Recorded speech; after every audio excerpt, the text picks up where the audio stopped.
Hello दोस्तों, हमारे YouTube channel में आप सभी का स्वागत है। तो इस वीडियो में हम कोचिन शिपयार्ड स्टॉक के ऊपर डिस्कशन करने वाले हैं। एक अच्छी अपडेट है इस कंपनी से रिलेटेड। ये अपडेट को पहले डिस्कस करेंगे एंड उसके बाद हम स्टॉक की वैल्यूएशन एंड टेक्निकल्स को भी डिस्कस करने वाले हैं। लेकिन दोस्तों ध्यान में रखना कि यहाँ पर हम जो भी चीज़ों को डिस्कस करने वाले हैं वो सिर्फ और सिर्फ एजुकेशनल पर्पज से करने वाले हैं। आप सभी को ये स्टॉक से रिलेटेड कोई भी बाय या सेल की कॉल टिप या रिकमेंडेशंस नहीं दी जा रही हैं, ठीक है। यहाँ पर देखो कही जा रही है, स्वान एनर्जी द्वारा प्रवर्तित Reliance naval and engineering limited यानी कि RNEL और सरकारी स्वामित्व वाली कोचिन शिपयार्ड लिमिटेड रूस के साथ 2 गैर परमाणु आइस ब्रेकर जहाज़ों के निर्माण के लिए बातचीत कर रही है। तो देखो यहाँ पर न्यू ऑर्डर से रिलेटेड न्यूज है। कही जा रही है कि RNEL और कोचिन शिपयार्ड लिमिटेड रूस के साथ 2 गैर परमाणु आइस ब्रेकर जहाज़ों के निर्माण के लिए बातचीत कर रहे हैं।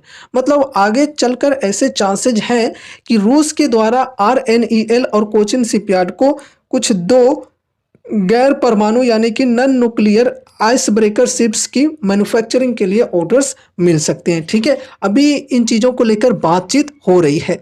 आगे यहाँ पर कही जा रही है, रूस की सरकारी स्वामित्व वाली परमाणु ऊर्जा कंपनी रोसाटॉम के उत्तरी समुद्री मार्ग विकास योजना में सहायता के लिए यह सौदा 4,000 करोड़ रुपये से अधिक की लागत का होने का अनुमान है।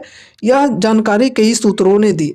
दोस्तों देखो यहाँ पर अगर हम इस डील के वैल्यू की बात करें तो यहाँ पर अप्रोक्सीमेटली बताई जा रही है कि 4,000 करोड़ रुपये से अधिक की होने वाली है। एंड सबसे ज़रूरी बात यहाँ पर यह आपको ध्यान में रखना है कि ये जो खबर है ये सूत्रों के मुताबिक आ रही है, ऑफिशियली ये खबर नहीं आई है। तो ये चीज़ को ध्यान में रखकर चलना है, ठीक है। आगे बढ़ते हैं और भी डिटेल में समझते हैं इन चीज़ों को। गुजरात के पीपावाव में स्थित स्वान के शिपयार्ड से एक शीर्ष स्तरीय टीम, जिसमें इसके मुख्य कार्यकारी अधिकारी रियर एडमिरल विपिन कुमार सक्सेना शामिल थे, ने दिसंबर की शुरुआत में ice breaker ship building order पर चर्चा करने के लिए मॉस्को का दौरा किया। यानी कि रूस की जो राजधानी है वहाँ पर इन्होंने दौरा भी किया था इस ऑर्डर से रिलेटेड। यात्रा के बारे में जानकारी देने वाले एक सरकारी अधिकारी ने कहा, 3 दिवसीय यात्रा को बहुत सफल बताते हुए सरकारी अधिकारी ने कहा, रूस चाहता है कि पीपावाव शिपयार्ड और कोचिन शिपयार्ड जल्द से जल्द ऑर्डर को अंतिम रूप दें और काम शुरू करें, ठीक है। तो अच्छी खबर है, यहाँ पर एक अधिकारी के द्वारा ये खबर दी जा रही है। अब देखते हैं आगे चलकर क्या होता है। आगे बढ़ते हैं। आगे यहाँ पर कही जा रही है, दोनों पक्षों से 2 से 3 महीनों में बर्फ तोड़ने वाले जहाज़ों के निर्माण के लिए समय सीमा, लागत, बुनियादी ढांचे और प्रौद्योगिकी हस्तांतरण यानी कि टेक्नोलॉजी ट्रांसफ़र का विवरण देने वाले समझौता ज्ञापन को अंतिम रूप देने की उम्मीद है। अब दोस्तों देखो, ये जो डील है इस डील को नेक्स्ट 2 to 3 मंथ्स में फाइनल किए जाने की उम्मीद है, ठीक है। देखते हैं कब तक होता है। तो ये खबर है यहाँ पे। एक चीज़ और कि ये जो आइस ब्रेकर शिप्स होते हैं इनका काम क्या होता है ये भी थोड़ा समझ लो। देखो दोस्तों, समुद्र में क्या होता है कि कभी कभी पानी जो है वो बर्फ़ बन जाते हैं, ठीक है। और बर्फ़ बन जाते हैं तो दूसरे जो शिप्स होते हैं उनके लिए बहुत ही ज़्यादा खतरा बन जाती है अगर पानी में बर्फ़ जम जाते हैं तो, ठीक है। तो पानी में जो बर्फ़ जमे होते हैं उस बर्फ को तोड़ने के लिए जो आइस ब्रेकर शिप्स होते हैं उनका इस्तेमाल होता है, ठीक है। बर्फ को छोटे छोटे टुकड़ों में तोड़ देते हैं तो फिर वो बर्फ पिघल कर पानी बन जाता है और फिर इससे जो दूसरे शिप्स होते हैं उनको आने जाने में कुछ भी दिक्कतें नहीं होती हैं, ठीक है। तो आइस ब्रेकर शिप्स का बेसिकली ये इस्तेमाल होता है, ठीक है। तो खबर बेसिकली तो काफ़ी अच्छी आ रही है, लेकिन हाँ ध्यान में रखना कि ये ऑफिशियली नहीं आई है, ये सूत्रों के मुताबिक खबर है। देखते हैं आगे चलकर कब तक ये जो ऑर्डर है ये कंपनी को मिलती है, ठीक है। तो यहाँ पर अब हम चलो वैल्यूएशन को डिस्कस करते हैं। स्टॉक पी यहाँ पर 47.3 की है, इंडस्ट्री पी 49.1 की है। तो इंडस्ट्री पी के लगभग इक्वल ही मानकर चल सकते हैं स्टॉक की पी को। अब यहाँ पर अगर हम मीडियन पी की बात करें तो 5 ईयर्स की मीडियन पी है 9.9 की, मानकर चल सकते हो 10 की। तो देखो मीडियन पी के कंपेरिजन में स्टॉक की जो पी है ये काफ़ी ज़्यादा है, 4 गुने से भी ज़्यादा है, स्टॉक की पी मीडियन पी के कंपैरिजन में। फिर यहाँ पर अगर हम पीज रेशियो की बात करें तो पीज रेशियो काफ़ी ज़्यादा है, 4.2 की है।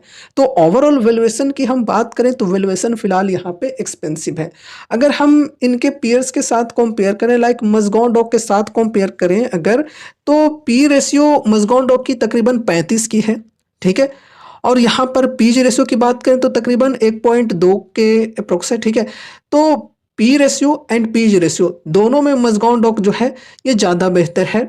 वैल्यूएशन की ओवरऑल बात करें तो कोचिन शिपयार्ड के कंपैरिजन में मज़गाओ डॉक की जो वैल्यूएशन है ये ज़्यादा बेहतर है, ठीक है। अब देखो यहाँ पे आप लोग चाहो तो जीआरएससी के साथ भी कंपेयर कर लेना। वैसे मैं आपको बताना चाहूँगा कि जीआरएससी की भी जो वैल्यूएशन है फिलहाल एक्सपेंसिव है, काफ़ी ज़्यादा है एक्सपेंसिव मज़गाओ डॉक के कंपैरिजन में, ठीक है। एंड यहाँ पर अब चलो टेक्निकल्स को समझते हैं। फिर से कहना चाहूँगा कि ये कोई कॉल टिप या रिकमेंडेशंस नहीं है कि यहाँ पर आप लोगों को बाइंग करनी है या फिर सेलिंग करनी है। जो भी चीज़ों को करना अपनी स्टडी अपनी एनालिसिस के अनुसार ही करना, साथ ही साथ अपने फाइनेंशियल एडवाइजर से भी कंसल्ट जरूर से कर लेना, क्योंकि यहाँ पर हम सिर्फ एजुकेशनल पर्पज से चीज़ों को डिस्कस करते हैं। अभी दोस्तों देखो यहाँ पर क्या है, ये जो स्टॉक है ये अपने इस रेजिस्टेंस के पास है जो कि है 1637 की रेजिस्टेंस, प्राइस है 1593 की। तो रेजिस्टेंस के नीचे ही है अभी स्टॉक। और यहाँ पे अगर हम डिस्काउंट्स की बात करें तो 52 वीक हाई के लेवल से तकरीबन यहाँ पर 40% से प्लस के डिस्काउंट्स अवेलेबल है। तकरीबन यहाँ पर 45-46% की डिस्काउंट्स मिल जा रही है, ठीक है। तो ओवरऑल मार्जिन ऑफ सेफ्टी के हिसाब से डिस्काउंट्स की बात करें तो डिस्काउंट तो बढ़िया मिल रही है। और इससे पहले हमें और भी बेटर डिस्काउंट्स मिले थे इस सपोर्ट के लेवल पर जो कि है 1263 के अप्रोक्स। तकरीबन यहाँ पर 57-58% तक के डिस्काउंट्स मिल रहे थे, ठीक है। एंड यहाँ पर देखो ये जो लो की लेवल है यहाँ से कुछ दिनों पहले बढ़िया तेजी भी आई थी और शॉर्ट टर्म में इन्वेस्टर्स को अच्छे गेंस भी मिले थे, ठीक है। यहाँ 1263 से लेकर यहाँ पर 1637 की जो रेजिस्टेंस है इससे भी ऊपर प्राइस गई थी, लेकिन फिर प्राइस सस्टेन नहीं कर पाई। लेकिन फिर भी यहाँ पर शॉर्ट टर्म में इन्वेस्टर्स को तकरीबन 36-37% की गेंस मिली थी। फिर यहाँ पर देखो ये जो रेजिस्टेंस की लेवल है इससे प्रॉफिट बुकिंग हो गई, तो वापस से स्टॉक जो है ये गिरकर इस सपोर्ट के लेवल तक आया, 1431 की जो लेवल है इस लेवल तक आया। फिर यहाँ से फिर से बाइंग इंटरेस्ट देखने को मिली और अभी देखो ये जो रेजिस्टेंस है इस रेजिस्टेंस को रीटेस्ट किया है स्टॉक ने, 1637 की रेजिस्टेंस है।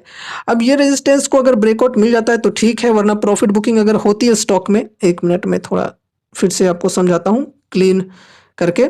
तो यहाँ पर देखो अगर इसके ऊपर प्राइस चली जाती है तो ठीक है, वरना प्रॉफिट बुकिंग होती है तो फिर से स्टॉक जो है ये सपोर्ट पर आ सकता है, अपने सपोर्ट को रीटेस्ट कर सकता है, ठीक है। अगर ब्रेकआउट मिलता है तो फिर यहाँ पर नेक्स्ट रेजिस्टेंस होगी 1871 की, ये ध्यान में रखकर चलना है। अभी अगर कोई यहाँ पर बाइंग के लिए इच्छुक है तो डिस्काउंट्स के हिसाब से देखा जाए तो ठीक ठाक डिस्काउंट्स मिल रहे हैं, लेकिन यहाँ पर टेक्निकल्स के हिसाब से देखोगे तो अभी रेजिस्टेंस के पास है प्राइस, तो अभी बाइंग करना रिस्की हो सकता है, क्योंकि जैसा कि अभी हमने बोला कि यहाँ से अगर प्रॉफिट बुकिंग चालू हो जाती है तो स्टॉक वापस से अपने सपोर्ट के लेवल पर आ सकता है। तो इसलिए रेजिस्टेंस के लेवल्स पर बाइंग नहीं किया जाता है एक लॉन्ग टर्म इन्वेस्टर को। बाकी अगर सिर्फ आप मार्जिन ऑफ सेफ्टी के हिसाब से, डिस्काउंट के हिसाब से एसआईपीज करना चाहते हो तो फिर ठीक है, ठीक है। एक चीज़ और कि अगर कोई Q3 के अर्निंग्स के अनुसार डिसीजन लेना चाहते हैं तो थोड़ा वेट करके चल सकते हैं, अच्छी बात है। अगर आप वेट करके चलना चाहते हो तो Q3 के अर्निंग्स आएंगे, तो जैसे अर्निंग्स आते हैं उनके हिसाब से आप डिसीजन लेना चाहते हो तो और भी अच्छी बात होगी फिर, ठीक है। तो ये रही हमारी आज की वीडियो कोचिन शिपयार्ड स्टॉक से रिलेटेड। उम्मीद है कि इस वीडियो के माध्यम से आपको कुछ यूजफुल इन्फॉर्मेशंस मिले होंगे। तो वीडियो को लाइक करके चैनल को सब्सक्राइब कर देना और मिलते हैं अगले नए वीडियोज़ के साथ। तब तक के लिए बाय बाय।